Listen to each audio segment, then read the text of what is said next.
I'm Dr. Akeranda Smith. I'm a life coach, professor, and a thought leader. Hi, and welcome back to my channel. First of all, I want to say thank you for my subscribers. Go ahead and hit the like and subscribe button, and let's get into this week's conversation. So I've been talking a lot about self-worth, and just trust me, I'm going somewhere with this.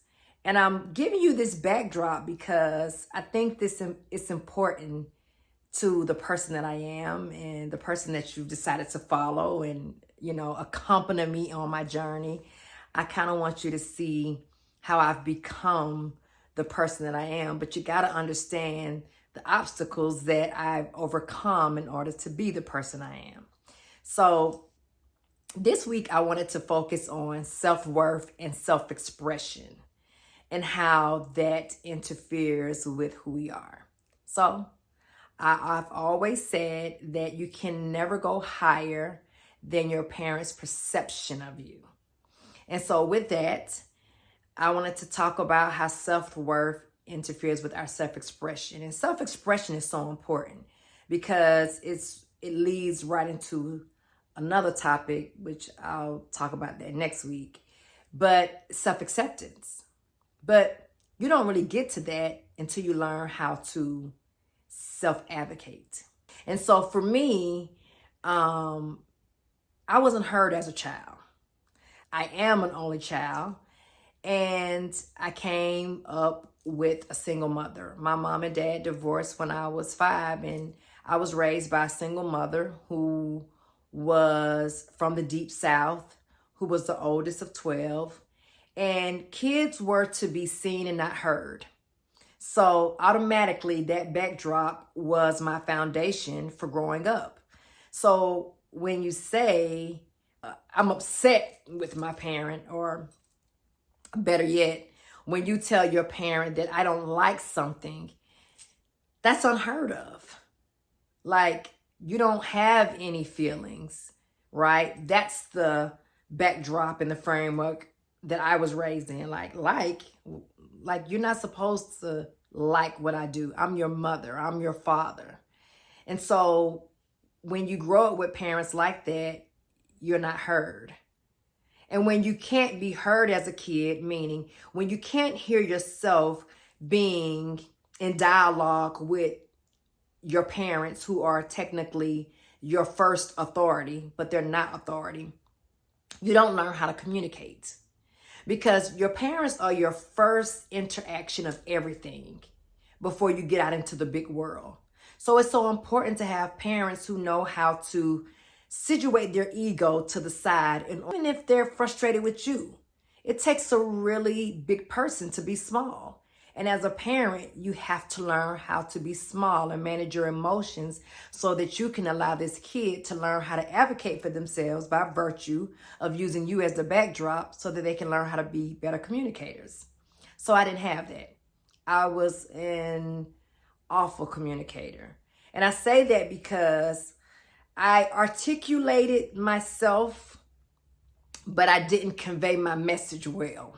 When you don't know how to communicate as a child, you learn to be an angry adult, because one of the biggest frustrations for little children is when they don't know how to articulate their emotions, and you don't have a parent that can shoulder that and allow a child to work through it on their shoulders.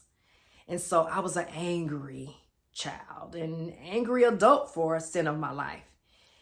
And my parents weren't strong enough to put their ego aside for me.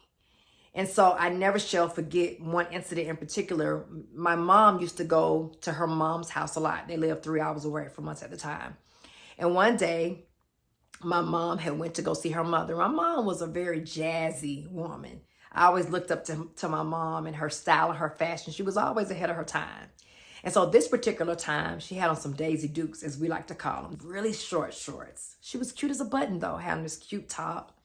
So we drove up to my grandmother's house, pulled up, got out the car, and my grandmother came walking out on the front of the porch in a house dress. She put her hands on her hips and looked at my mom and said, "Where you going? You look like a floozy." And here I am, a child, watching the interaction between my mother and her mother. And immediately I saw the look on my face, and my mom was devastated. She was a grown woman. Take care of herself. Here she was coming to see her mother, and that was the first greeting she got. And immediately my mom, she froze. It hurt my mom's feelings. She cried. I believe we ended up staying, but it was a rough visit because my mom didn't feel like she could check her mom. She didn't feel like she could say, "Wait a minute, I didn't ask for your opinion about my outfit." And so when you have a mother who doesn't know how to advocate for themselves, they use anger as a form of communication. But then I become the container for that, and then I learn how to use anger as my form of communication.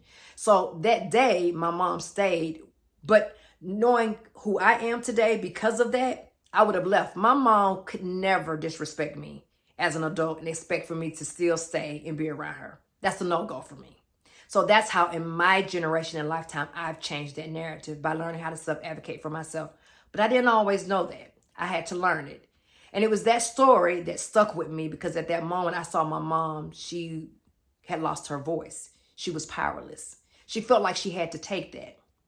And so that became the backdrop for the mother that I had, that she would allow people to run over her, but I would become the container for what she wasn't willing to speak up for. And so what you can't communicate will always interfere with your hearing and you being able to listen. It's funny, as a child, I used to stutter. And so today, one of the things that I even do as an adult is I read out loud. And I do that as a way to help me to articulate myself. Because what I now know as an adult is that when you don't have a place to advocate for yourself, you don't learn to listen. And when you can't learn to listen, you live your life as an observer. But you also hold a lot in. And so I did. And so when people say, "Oh, you never listen to me, you're not listening." What I've learned is that when someone says that, what they're really saying is, you haven't learned how to convey yourself in a way in which I can receive it.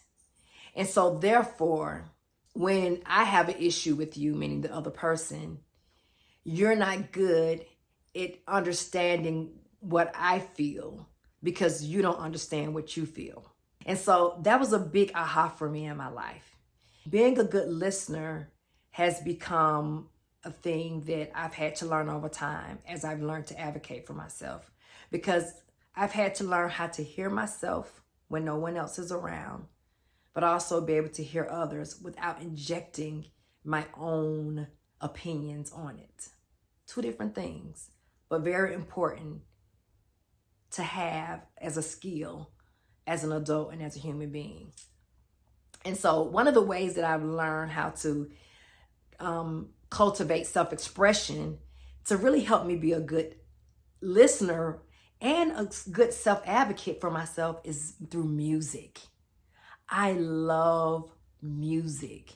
I love to dance.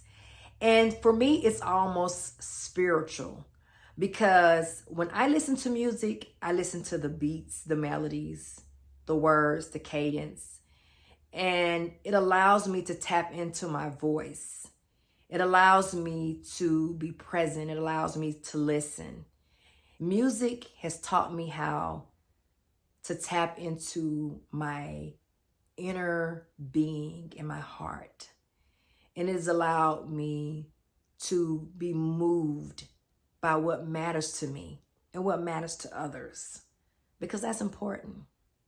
Self-worth is attached to self-expression, because when we cannot advocate for ourselves, we don't feel worthy of being heard. And when you don't feel worthy of being heard, you can't listen to others. Neither do you care to listen to others. But you can't be understanding, nor can you allow yourself to be understood. As always, thanks for watching. Please, if you can relate, I would love to hear your thoughts in the comments. As always, see you next week, same time on Thursdays. And thank you for watching. Hit the like button and subscribe. And I'll see you next week.